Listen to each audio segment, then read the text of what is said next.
So, it's a very interesting method in which you don't need to actually take off these bandings. Well, maybe this one, just for ease, but you can still do it without taking out both the bands. Once you get here, you need to grab a shim,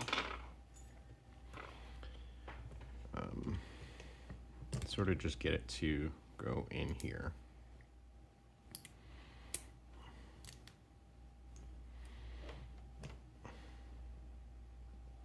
You kind of want to get it to face the bottom.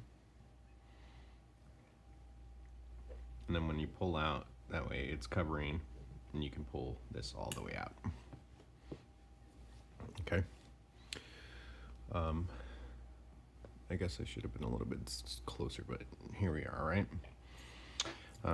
Once the shim is out, in here is a cap. And in that cap is a little cup cut into the cap with a spring in between another cup cut on the bottom.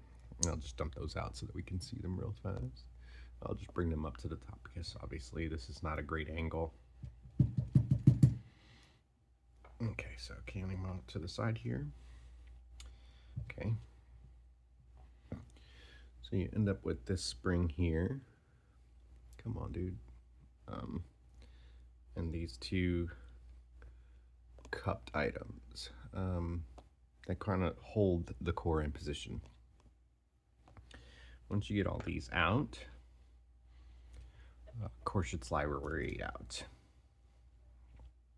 And then of course you have these, the adapter here, which is pretty neat. And there was a little sliding piece of metal. Here goes. So this here sits on top of here, and it just kind of like slides around, honestly, but you want it to be here when you're putting it together, just so that this has something to rest on. But after that, it's basically a kick, which is fantastic. I'm not quite sure how I would remove the sliders from this, but I would probably start by getting rid of the top pins and then work from there, figuring it out. But I'm gonna probably pull the top pins now just so I can figure out how this works, but I assume it has something to do with this guy here.